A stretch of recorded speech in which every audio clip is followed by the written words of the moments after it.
Bonjour tout le monde et welcome sur ma chaîne YouTube, welcome back. Si c'est votre deuxième, troisième, cinquième ou centième visite ici. Mon nom est Sonia Kwemi, professionnelle RH et je suis vraiment heureuse de vous avoir avec moi pour répondre à une question qui m'est posée probablement 10 fois par semaine. Aujourd'hui, je vais vous guider à savoir répondre à la question d'entrevue qui est posée dans toutes les entrevues et qui est: pourquoi souhaitez-vous quitter votre employeur actuel ou pourquoi avez-vous quitté votre dernier employeur? C'est the question qui est toujours posée et je sais que souvent vous êtes mal pris par rapport à ça, mais je vais vous donner des trucs qui sont vraiment simples pour répondre de manière honnête et fluide.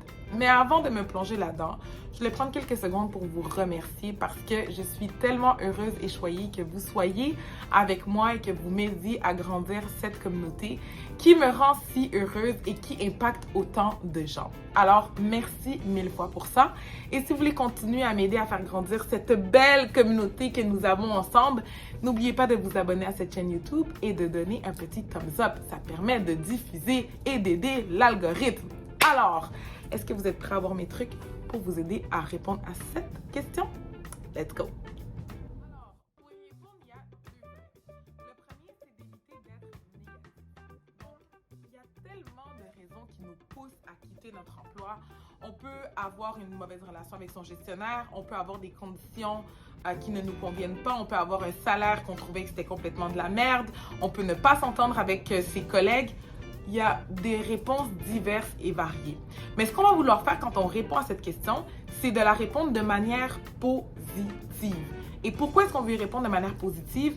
Bien déjà parce que les recherches démontrent que les personnes qui répondent aux questions de manière positive ont tendance à être perçues, à être vues comme des personnes plus likable, des personnes plus agréables. Et donc, ce qu'on va vouloir faire, c'est de transformer une réponse négative en étant positive tout en disant la vérité. Par exemple, si vous décidez de quitter votre environnement de travail parce que vous aviez l'impression que vous n'avez pas le support nécessaire de la part de votre gestionnaire, au lieu de dire « mon gestionnaire ne me donnait pas le support nécessaire, donc j'ai décidé de quitter », vous pouvez aller avec une réponse comme celle-ci, par exemple. J'ai choisi de naviguer vers une nouvelle opportunité en espérant, en voulant avoir un gestionnaire qui saura me supporter à la hauteur de mon rôle ou à la hauteur de mes besoins. Donc, la réponse pour les deux est exactement la même, mais formulée de manière différente et donne une perspective différente. Si par exemple vous quittez parce que le salaire ne vous convenait pas, au lieu de dire je quitte parce que à part me payer l'épicerie, je n'étais pas capable de faire grand chose avec mon salaire, vous pouvez répondre quelque chose comme je souhaite aller vers une opportunité qui me permettra d'avoir une rémunération, une compensation salariale à la hauteur des efforts et du travail que je fournis. Donc, la réponse est la même, mais la façon dont on le formule est vraiment différente. Donc, je vous invite à réfléchir à la raison pour laquelle vous quittez. Donc, les émotions négatives qui vous ont poussé, les choses négatives qui vous ont poussé à quitter et à les tourner de manière positive. Donc, ça, c'est quelque chose qui est vraiment important. Et le deuxième volet, c'est d'être réellement transparent. Donc, on peut aller vers une nouvelle opportunité parce qu'on a été licencié lors d'une restructuration, parce qu'on a été congédié, parce que ça ne fonctionnait pas, parce qu'on n'aimait pas les fonctions. Donc, soyez transparent et vrai par rapport aux réelles raisons pourquoi vous quittez, pour plusieurs raisons. La première, c'est que vous ne voulez pas retrouver cette même chose dans l'organisation. Donc, vous voulez dire les réalités comme ça, si c'est ce que risque d'arriver, si c'est comme ça que l'organisation est, comme ça qu'elle voit cette réalité-là, c'est clairement pas un fit avec lequel vous allez être bien. Ça, c'est la première des choses. Et la deuxième des choses, c'est que vous voulez aller dans une organisation qui va vous accepter, qui va vous apprécier par rapport à votre réel passé. Donc, se faire congédier, ça arrive. Ça nous permet, c'est d'ailleurs même une excellente opportunité de rebondir vers quelque chose de plus beau, quelque chose de plus grand.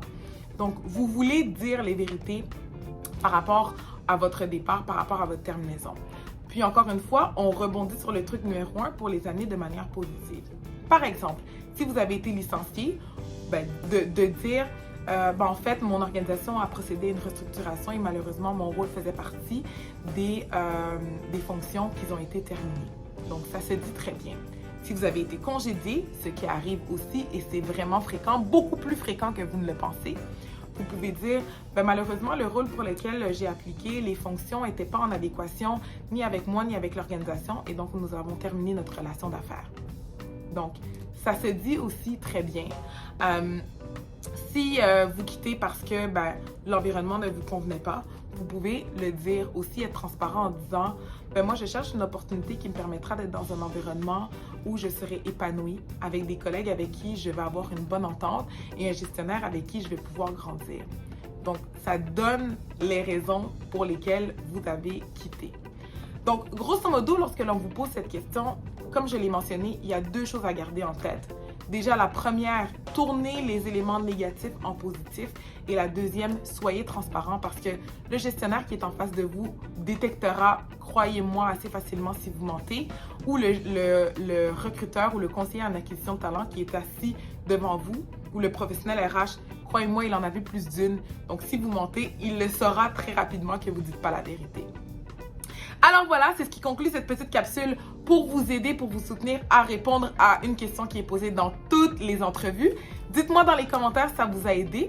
N'oubliez pas de give a thumbs up, un petit like dans cette vidéo et surtout de partager à une personne qui sera dans un processus de recrutement très prochainement et pour qui ça pourrait donner un petit coup de main. À très bientôt!